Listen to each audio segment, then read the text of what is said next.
Hello, say hi to a happy day and enjoy listening while I read to you a story. Pocahontas. The dock around the proud ship Susan Constant was buzzing with activity, for this was the day she and her hardy crew of settlers would sail on a dangerous expedition from London to the New World. Three crew members, Lon, Ben, and Thomas, bid their families tearful farewells before boarding the ship. Another, John Smith, stood alone on deck, impatient for the ship to be on its way. The last person to appear was John Ratcliffe, the ruthless and ambitious governor of the New World. In his polished leather boots, he strode onto the boat. Close behind the haughty Ratcliffe was his enthusiastic and ever-cheerful manservant Wiggins, carrying Ratcliffe's snooty and spoiled pug dog, Percy. Soon the Susan Constant had set sail and was on its way. After many months at sea, the ship was caught in a terrible storm. One huge wave crashed over the deck, and John Smith's friend Thomas was unable to hold on. He was swept overboard like a tiny doll. "Hang on, Thomas," Smith called into the howling wind, and as the rest of the crew on deck watched, frozen in horror, the brave John Smith quickly secured a rope to his waist and jumped into the turbulent water. Moments later, he and Thomas were hauled to safety. Hearing the commotion, Ratcliffe appeared on deck. "Don't lose heart, men," he told them. "It won't be long before we reach the New World. And remember what awaits us there? Freedom, prosperity, and nothing, not even a band of bloodthirsty Indians, shall stand in our way." With that, Ratcliffe returned to his cabin. "Just leave the Indians to me," John Smith smiled. "You think they'll give us much trouble?" Lon asked. "Not as much as trouble as Smith will give them," declared Ben. Across the Atlantic, unaware that the Susan Constant was making her way toward them, a party of Indian warriors was returning home from battle. At the tribal village, the learned medicine man Kekata and the rest of the tribe greeted noble Powhatan, their leader, and Kokwam, their bravest young warrior. Powhatan anxiously scanned the welcoming throng for his beloved daughter. As usual, Pocahontas was off on an adventure with her two mismatched sidekicks, Miko, an inquisitive raccoon, and a protective hummingbird named Flit. Graceful and quick, the free-spirited young woman stood atop her favorite cliff beside the waterfall. As she gazed out over the breathtaking landscape, her best friend Nakoma called to her from a canoe below. "Come down here, Pocahontas. Your father is back." Pocahontas leaped off the cliff to join her friend, with a startled Miko and an unhappy Flit tumbling after her.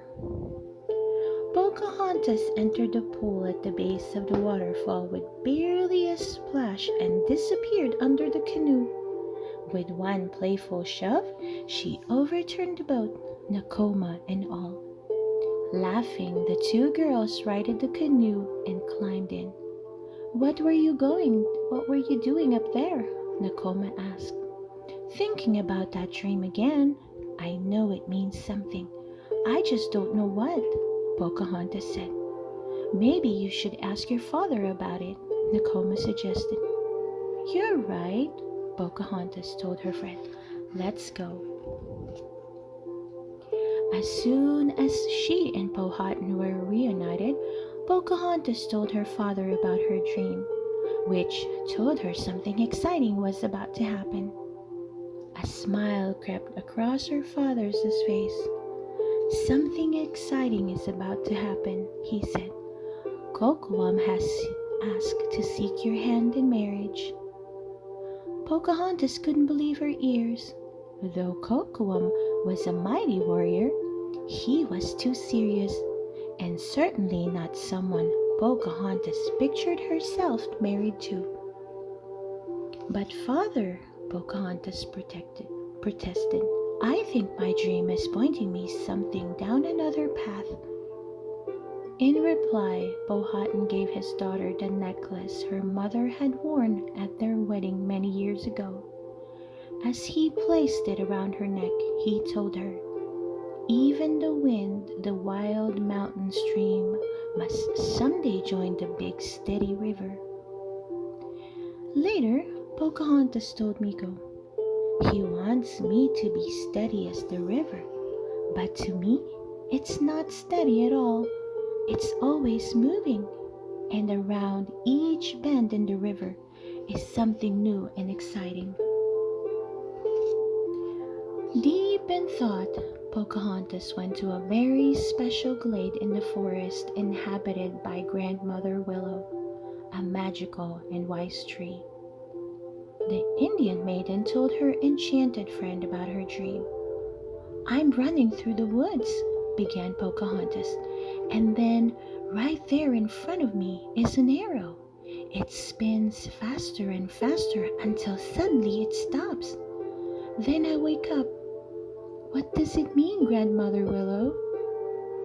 "Well, it seems to me this spinning arrow is pointing you down your path," the old tree replied. "But what is my path? How am I ever going to find it?" continued Pocahontas. "Your mother asked me the very same question. I told her to listen," Grandmother Willow went on. "All around you are spirits, child. They live in the earth, the water, the sky. If you listen, they will guide you." Just then, a breeze began to blow, picking up speed. Pocahontas climbed high into Grandmother Willow's branches, trying to hear what the wind might be telling her. As she looked out over the trees, she saw clouds blowing in the distance. Strange white clouds. Back aboard the Susan Constant, the crew was ready to land, and Ratcliffe gave John Smith special instructions. "I'm counting on you to make sure that any Indians we find won't disrupt our mission," Ratcliffe told him. "Don't worry, sir," Smith replied as he ruffled Percy's fur. "If they're anything like the ones I've fought before, it's nothing I can't handle." As the ship eased into the shore, Pocahontas was climbing a rock face not far from the water's edge.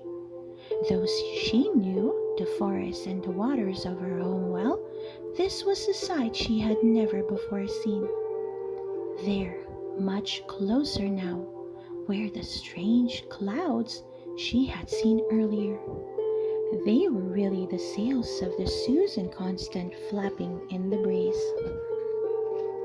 The settlers struggled to pull the ship in and drop the anchor, but one crew member was missing. John Smith was already on the shore, climbing a tall tree to get a better look at this magnificent land. As he climbed, he got closer to Pocahontas' hiding place on the cliff. Though Flit was worried about the stranger's approach, Miko couldn't wait to meet him. Before Pocahontas could stop him, the mischievous little raccoon darted out into a canoe. "Well, you're a strange-looking fellow," Smith said as he held the biscuit out to Miko. As Miko gobbled down the treat, he looked back triumphantly to where Pocahontas and Flit were hidden. Smith was just about to investigate when Flit burst out of the bushes, zipping to and fro to distract the stranger.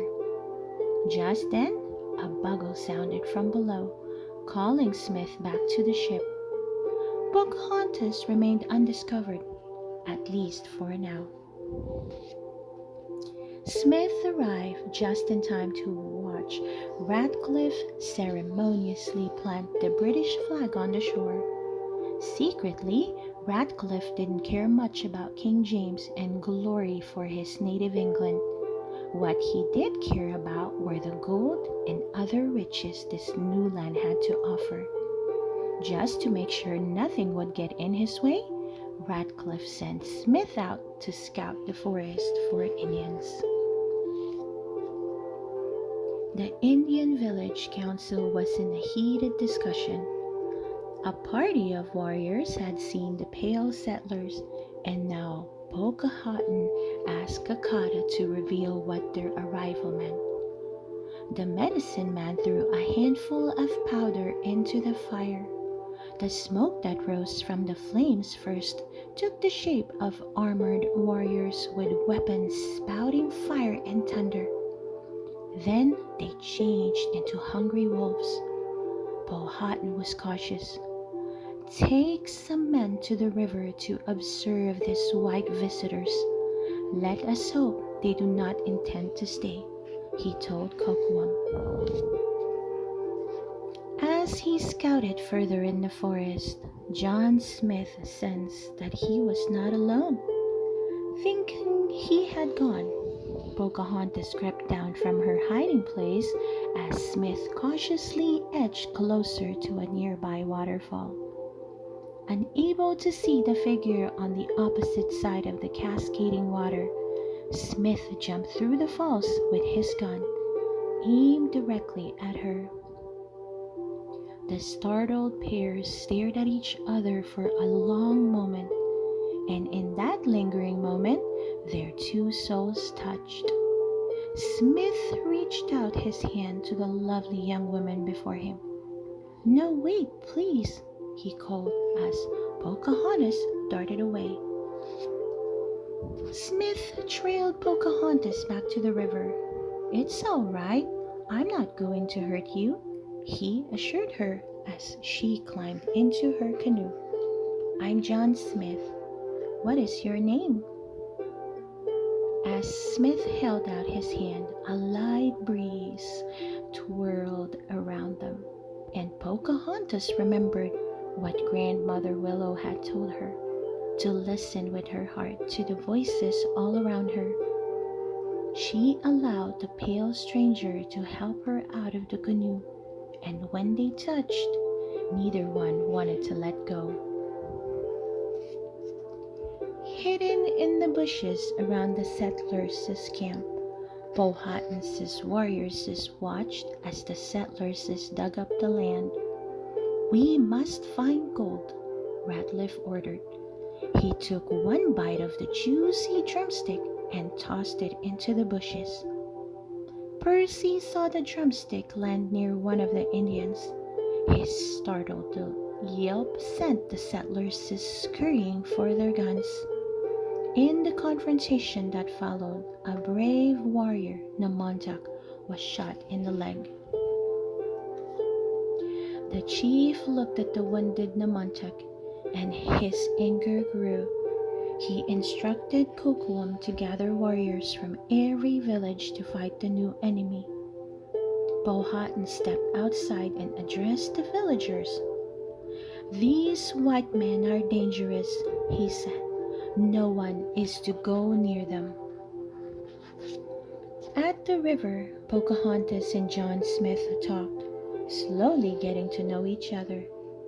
Miko reached into Smith's pouch and snatched his compass, thinking it was a biscuit. As they spoke, Pocahontas shared some of her people's ways with Smith. She showed him the Indian gestures for hello, and then goodbye. "Let's stick with hello," Smith told her. As Smith spoke of London, Pocahontas realized that these settlers meant to recreate their old world here among her people. "There is so much we can teach you," concluded Smith. "We've improved the lives of savages all over the world." Pocahontas glared. "Savages?" John Smith fumbled for the right words. Not that you're a savage, just my people," said Pocahontas. "Well, what I actually mean," Smith continued feebly, "is uncivilized." "What you mean is not like you," Pocahontas said coolly. Before he could protest, Pocahontas took Smith by the hand and led him through the forest. As they ran through the trees, Pocahontas showed him how all the parts of nature, animals, plants, the wind, the clouds, even people, are alive and connected to each other. Her words and the importance of what she showed him so touched his heart that Smith was changed. He could see the colors of the wind that Pocahontas saw and feel what Pocahontas felt. Drums echoing through the forest ended their magical time together. "Something's wrong at the village," Pocahontas said as she ran for home before Smith could say another word. Later on at the settlement, Ratcliffe was in a rage. Since his man had found no gold, he was sure the Indians had it all. All Smith could think about was Pocahontas. While Ratcliffe fretted, the always hungry Miko sneaked into the tent to steal food from Perseus's elaborate dinner plate. Percy spotted him, and the two dashed out of the settlement past the palisade wall. The men were building to protect them from the natives. The Indian warriors were also erecting a palisade wall to protect their village from the settlers. Powhatan warned Pocahontas to stay inside the wall. Then he gazed fondly at his daughter had said, "When I see you wear that necklace, you look just like your mother." "I wish she was here," Pocahontas answered. "But she is still with us," replied her father. "Whenever the wind moves through the trees, I feel her presence." Later, as Pocahontas and Nakoma gathered corn nearby, John Smith emerged from the woods. "Please don't say anything," Pocahontas begged Nakoma as she took Smith's hand and disappeared into the forest. Soon the two arrived at the enchanted glade. "To think we came all the way just to dig it up for gold," Smith said. "What is gold?" Pocahontas asked. After Smith explained, Pocahontas told him the startling truth. There was plenty of golden corn to eat, but no gold. Suddenly they heard a voice, and Grandmother Willow revealed herself in the bark of the old tree. Smith was startled. "Hello, John Smith," Grandmother Willow said. "Pocahontas, that tree is talking to me," said the shaken John Smith. "Don't be frightened, young man," the old tree quipped. "My bark is worse than my bite." Within minutes, Smith and Grandmother Willow were chatting like old friends, and Pocahontas knew that Grandmother Willow approved of her new friend. Their conversation was interrupted by a voice. "Smith, where are you, mate?" cried Ben as he and Lon came through the forest. Pocahontas and Smith ducked behind Grandmother Willow. "This place gives me the creeps," said Lon. "Savages could be hiding anywhere." They were about to spot Smith when Grandmother Willow gently raised up one of her roots and tripped Lon, sending the two Englishmen scurrying away in fear. John Smith prepared to return to the camp. "Meet me tonight right here," said Smith. "I'll be waiting." Pocahontas said, staring deeply into his eyes. I should just stay in the village and forget about him, Pocahontas said to Grandmother Willow. But still, something inside is telling me it's the right thing. Perhaps it's your dream, Grandmother Willow suggested. My dream? Pocahontas cried. Do you think he's the one the spinning arrow was pointing to? Grandmother Willow smiled. Maybe you found your path, child. Pocahontas thought about these words as she made her way home. Pocahontas, Kocoum said as he looked over the warriors assembled in the village. Look at them. Now we have enough warriors to destroy those white demons. Horrified by his words, Pocahontas found Powhatan and begged him to talk to the settlers instead of fighting. They do not want to talk, answered her father. But if one of them did want to talk, you would listen to him, wouldn't you?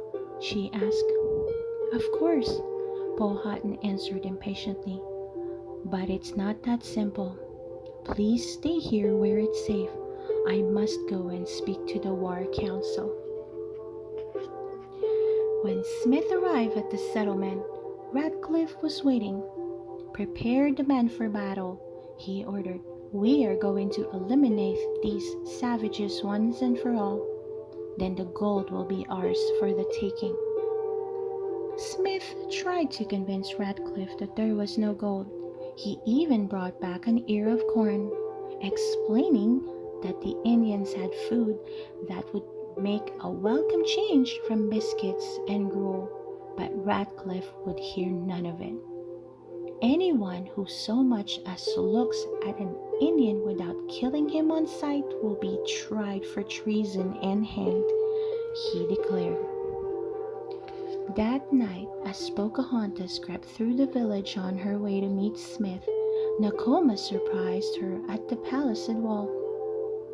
Pocahontas, cried Nakoma, you can't go to him. He's one of them. You're turning your back on your own people. I'm trying to help my people, she said, as she slipped into the woods, but she could see that her friend did not understand. Nakoma was worried for Pocahontas' safety, so she told Kocoum where Pocahontas had gone. While their people prepared for battle, Smith and Pocahontas arrived at the enchanted glade. Maybe it's not too late to stop this, said Pocahontas. Come with me and talk to my father. Suddenly, Percy raced into the glade, still looking for Meeko. The two chased each other around the glade as Smith and Pocahontas tried to separate them. Once two sides want to fight, nothing can stop them, Smith said sadly.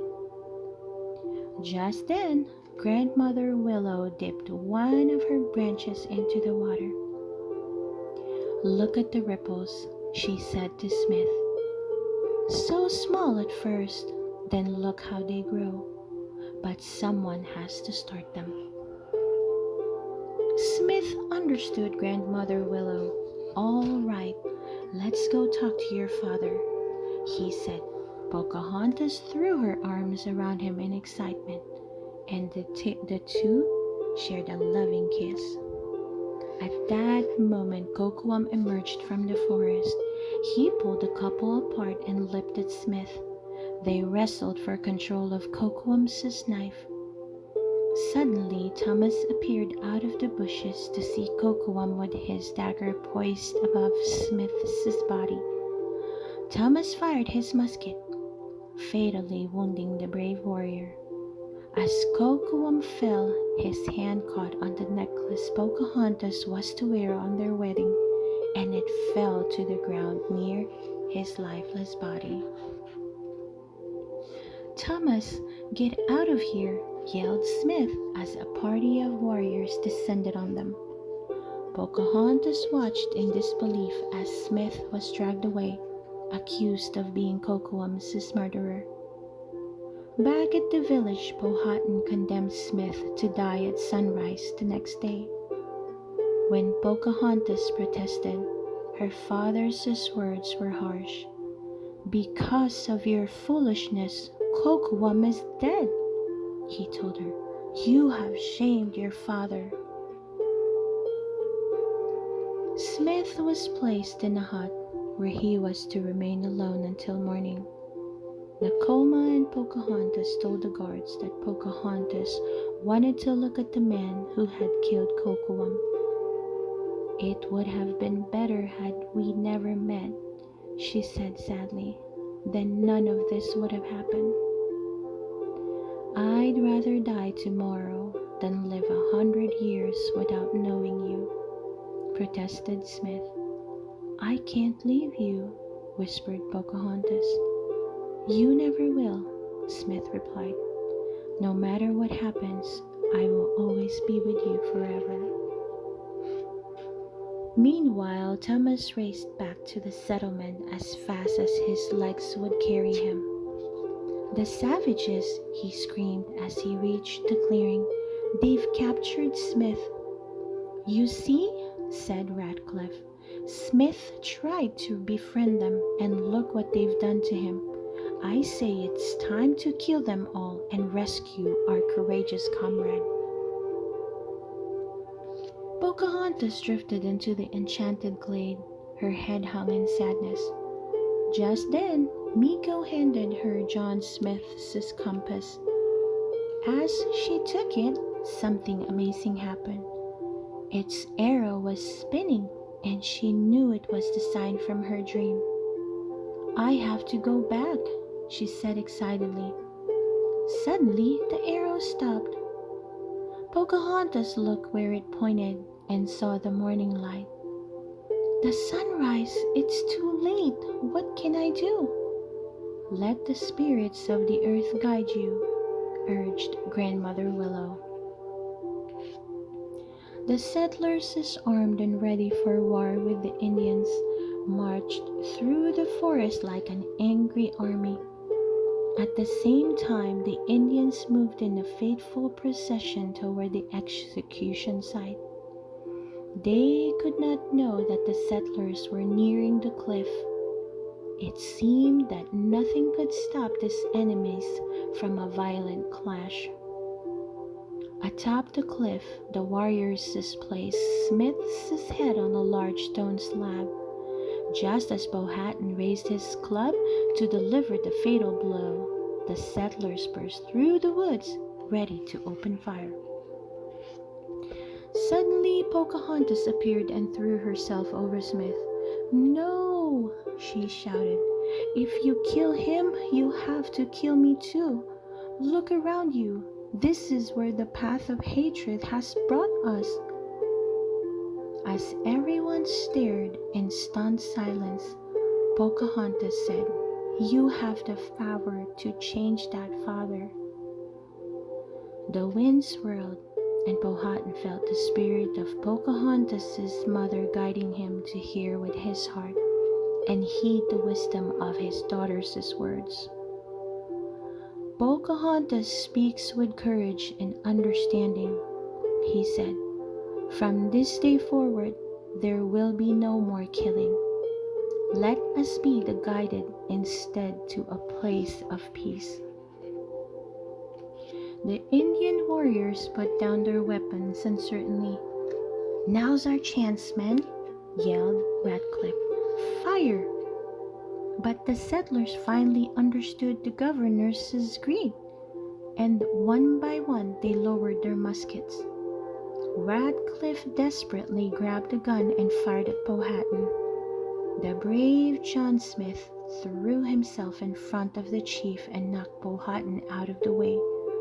But the bullet meant for the Indian caught Smith instead. The settlers were enraged. "Get him!" shouted Ben as he, Lon, and Thomas lunged at Ratcliffe. The governor was quickly put in chains and taken back to the ship. John Smith lay on a stretcher as the Susan Constant prepared to set sail for England. Pocahontas appeared at the edge of the clearing. Behind her were Powhatan, Nakoma, and the rest of the village, bearing blankets and corn for the settlers. Thomas approached Pocahontas. Going back is his only chance. He'll die if he stays here, he told her. Pocahontas knelt by Smith's side. Here, she said, handing him a small pouch. It's from Grandmother Willow's bark. It will help with the pain. Powhatan approached and placed his cloak over Smith's body. You are always welcome among our people. Thank you, my brother, he said softly. Just then, Meeko, Flit, and Percy arrived. They carried with them her mother's necklace, which they lovingly placed around Pocahontas' neck. Smith looked at Pocahontas. Come with me, he said. Pocahontas turned to her father. You must choose your own path, he said. But as Pocahontas watched the Indians sharing baskets of food with the hungry settlers and the first signs of peace between them, she knew what her path must be. Pocahontas, the fighting stopped because of you. If you leave, Nakoma begged. Her tears told John Smith better than words ever could what Pocahontas had decided. She would stay and help forge a bond between her people and the settlers. Then I'll stay with you, Smith whispered. No, you have to go back, Pocahontas answered. No matter what happens, I will always be with you forever. Then Pocahontas leaned down and the two gently shared their last kiss. Pocahontas watched as John Smith was placed into a dinghy and rowed away. Choking back the tears, Pocahontas placed her head on Powhatan's shoulder as he tried to comfort her. Smith was lifted onto the ship, and the sails of the Susan Constant unfurled in the breeze. Pocahontas broke away from her father's embrace and disappeared into the forest. Steadfast, Pocahontas stood atop her favorite cliff, the wind swirling around her.